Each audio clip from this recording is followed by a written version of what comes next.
মন্দ নয়, সে পাত্র ভালো, রং যদিও বিজায় কালো। তার উপরে মুখের গঠন অনেকটা ঠিক পেঁচার মতন। বিদ্যে বুদ্ধি বলছি মশাই, ধন্যী ছেলে অধ্যবসায়।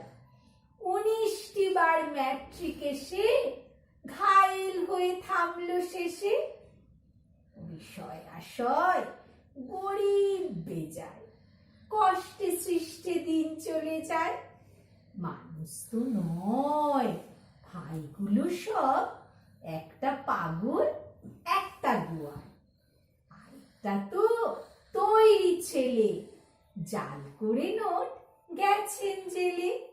কনিষ্ঠটি তবলা বাজায়, যাত্রা দলে 5 টাকা পায়। গঙ্গারাম তো কেবল ভোগে তিলের জ্বর আর পাণ্ডু রোগে। কিন্তু তারা উচ্চ ঘর, কংসরাজের বংশধর। যা হোক এবার পাত্র পেলে, এমন কি আর মন্দ ছেলে।